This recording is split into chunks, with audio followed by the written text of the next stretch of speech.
بسم اللہ الرحمن الرحیم۔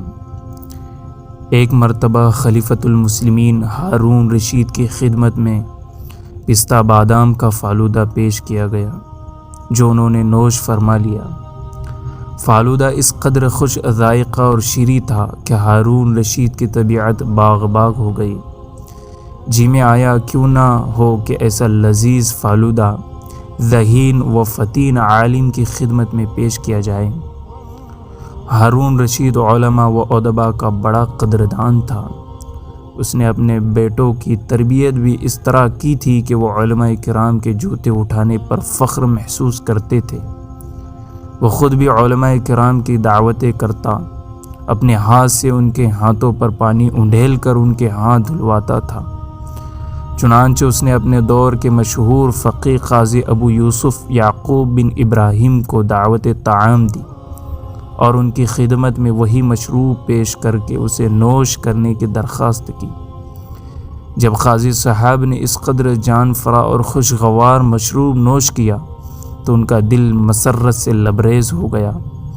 انہوں نے اس مشروب کے متعلق تعریفی کلمات ارشاد فرمائے۔ خلیفۃ المسلمین نے انہیں بتایا کہ یہ پستہ بادام کا فالودہ ہے اور خاص طور پر میرے لیے تیار کیا گیا ہے۔ آئندہ یہ فالودہ میرے لیے تو ہفتے میں ایک مرتبہ اور آپ کے لیے روزانہ تیار کیا جائے گا۔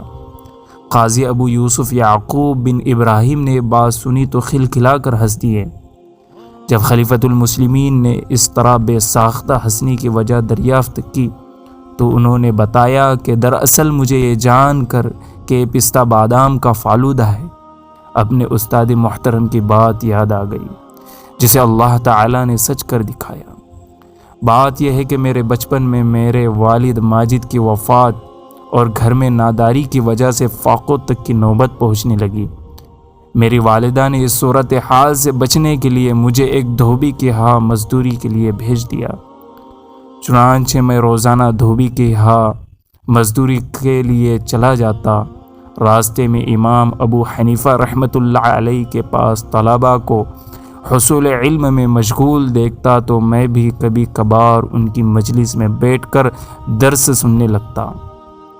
مجھے ان کے درس سے لطف حاصل ہوتا تھا۔ چنانچہ میں نے اپنے کام میں ناغہ کرنا اور ادھر درس میں بیٹھنا شروع کر دیا۔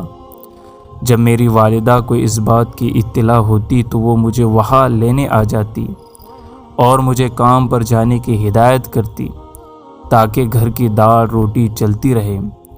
جب امام ابو حنیفہ رحمۃ اللہ علیہ نے یہ صورتحال دیکھی تو میری والدہ کو سمجھایا کہ بچے کو پڑھنے دو اور جس طرح ہو سکے صبر و شکر کے ساتھ گزارا کرو، لیکن اس نے اپنی ناداری اور گھر میں فاقہ کشی کا عذر پیش کیا اور گزارش کی کہ آپ مہربانی فرمائیں اور میرے بیٹے کو میرے ساتھ جانے کی اجازت دیں تاکہ یہ دھوبی کی مزدوری کر کے پیٹ پالنے کا سامان کر سکے۔ چنانچہ میں اس کے ساتھ چلا گیا اور سارا دن دھوبی کے ہاں مزدوری کرتا رہا۔ اگلے روز پھر درس میں آ کر بیٹھ گیا۔ امام ابو حنیفہ نے مجھے دیکھ کر اپنے پاس بلایا اور چپکے سے حکم دیا کہ تو روزانہ یہاں پڑھنے آ جایا کر، ہم تجھے روزانہ مزدوری جتنی رقم دے دیا کریں گے جس سے تمہارا گھر کا خرچ چلتا رہے گا۔ چنانچہ چند روز ایسا ہوا تو وہ دھوبی سیدھا ہمارے گھر پہنچا اور میری والدہ سے کہنے لگا، بی بی آپ کا بچہ کام پر نہیں آ رہا، اگر میں نے کوئی دوسرا بچہ کام پر رکھ لیا تو ناراض نہ ہونا۔ یہ سن کر میری والدہ پھر حضرت امام ابو حنیفہ رحمۃ اللہ علیہ کے پاس آ گئی اور دھوبی کی بات بتائی اور مجھے اپنے ساتھ لے جانے کی اجازت طلب کی۔ انہوں نے فرمایا، بی بی اس بچے کو علم حاصل کرنے دے، انشاءاللہ کسی دن اسی علم کی بدولت اللہ تعالیٰ تیرے بچے کو پستہ بادام کا فالودہ پلائے گا۔ چنانچہ میری والدہ یہ بات سن کر بادل نخواستہ واپس گھر آ گئی اور سوچنے لگی کہ ہماری قسمت میں پستہ بادام کا فالودہ کہا، یہ تو امام صاحب کی محض طفل تسلی ہے۔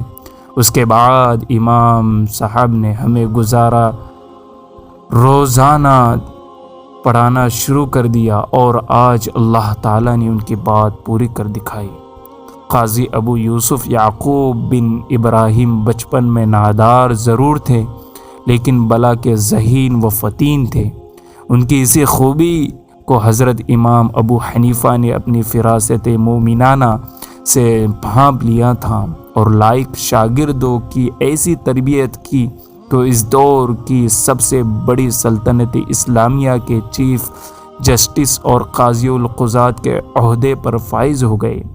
کوئی شخص خواہ کتنا ہی بلا کا ذہین ہو، جب تک اساتذہ کا احترام نہ کرے اور ان کی بتائی ہوئی باتوں پر عمل نہ کرے، وہ کسی بھی منصب اور عہدے پر نہیں پہنچ سکتا۔